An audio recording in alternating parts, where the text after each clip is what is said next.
안녕하세요. 정보 퍼주는 남자 우동성입니다. 오늘은 로얄티에 대한 이야기들 좀 해드리겠습니다. 뭐냐면 로얄티, 그러니까 가맹점을 계약을 하고 그 이후에 계속 어떻게 계약을 맺어서 계속 가맹 사업을 계속 함께 동업 형식으로 진행할까에 대한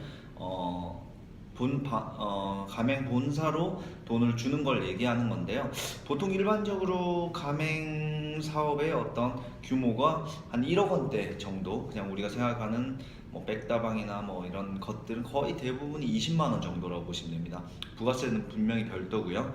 거기서 여러분들이 생각하셔야 될 게 뭐냐면 가맹비나 로열티를 안 받는 회사들은 조금 위험성이 있습니다. 어떤 거냐면 사무실도 운영해야 되죠. 슈퍼바이저도 운영을 해야 되죠. 여러 가지 영업 활동이나 프로모션을 해야 되는데 그런 비용을 받지 않고 자신이 물류라든지 아니면 뭐 처음에 시작하는 인테리어라든지 뭐 이런 것에 남긴다고 하면 나중에 한계점이 놓인다는 거죠. 왜냐면 자, 여러분들이 장사를 시작해요. 가맹점이에요. 가맹점 본부가 있고 내가 가맹점이에요. 가맹점인데 내가 물건을 뭘 사려고 해요. 예를 들어 커피예요. 커피가 다른 곳에서 사면 더 싸요. 똑같은 건데 아니면 더 맛있는 건데, 근데 본부에서 가맹 본부에서 내려오는 물건은 훨씬 더 합급인데 거기서 마진을 붙여서 떼기 때문에 그런 걸 생각해서 하는 거면, 근데 본사가 아니고 가맹점일 경우 바보가 아닌 이상 절대 그거 안 삽니다. 그건 아셔야 돼요. 왜냐면 바본가요? 왜 그거를 예를 들어 양파예요. 양파 한 통에 얼마인데 본부에서 내려오는 건 얼마 안 해요. 주스 예를 들어서 사과예요. 한 박스 여기서 사면 뭐 2만 원이에요. 여기서 사면 만 원이에요. 바보 아닌 이상 여기서 내려오는 걸 그대로 살까요? 그럼 가맹 본사는 뭐라고 그럴까요? 간판 떼라고 얘기해요. 바보 아닌 이상 그 간판 떼라는 말을 다 예를 들어서 다 녹음을 해놓고 가맹본부의 불리한 점들을 잘 잡아서 간판 떼도 비슷하게 붙여서 하면 또 장사 돼요. 거기다가 상호가 노출되지 않게. 그렇기 때문에 상호 협조적으로 신뢰 있는 것들을 해야 된다는 거죠. 본사도 저렴한 가격에 바잉 파워를 가지면서 물건을 내려줘서 그 물건을 싸게 구입을 해서 좋은 단가에 좋은 물건을 고객에게 전달해 줄 수 있도록 만들어 줘야 될 거고요. 가맹 이 점주들도 본사의 말을 좀 잘 따라줘서 좋은 물건을 이렇게 바잉할 수 있도록 좀 함께 할 수 있는 것들을 해 나가는 거죠. 그게 저는 제일 중요하다고 생각을 합니다. 서로 간에 공생관계이고 동업관계라고 좀 생각하셔야 된다라는 거죠. 자, 아까도 얘기했지만 일반적으로 또 거기다가 20만 원 정도라고 생각하시면 되고요. 그걸 거두는 게 가맹본부에서는 좀 쉽지 않을 거예요. 분명히 이건 확실해요.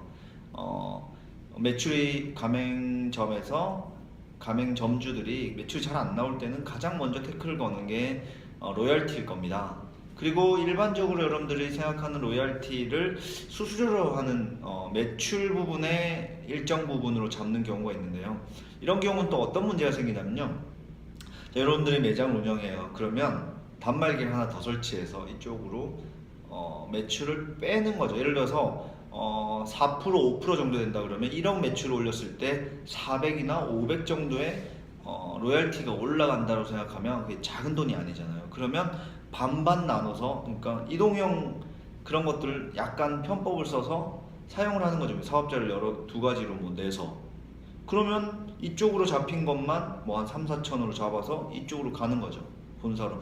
그렇게 해서 투명하게 가기가 점점 힘들어진다는 거예요. 그래서 일정 금액을 많이 받으려고 하고 해외에서는 수수료 형식으로 매출의 일정 부분을 얘기를 하는데요. 자, 이거는 진짜 여러분들이 서로 조합이 잘 되고 동업관계라는 것들을 잘 생각해서 로열티를 충분히 내줘야 가맹본부도 잘 운영되고 사무실도 운영하고 직원들도 운영하면서 전체적으로 영업활동 프로모션 할 수 있게 만들어준다는 생각에서 좀 지불하시면 좋고요. 마찬가지로 본부에서는 가맹 점주들이 잘 할 수 있도록 물건을 싸게 바잉해오고 거기에 따른 프로모션들을 정말 잘해줘서 함께 공생으로 이루어지면 정말 최고입니다. 하지만 그런 게 좀 잘 안 이루어질 때는 충분히 그런 것들을 많이 만들어야 되는 거죠.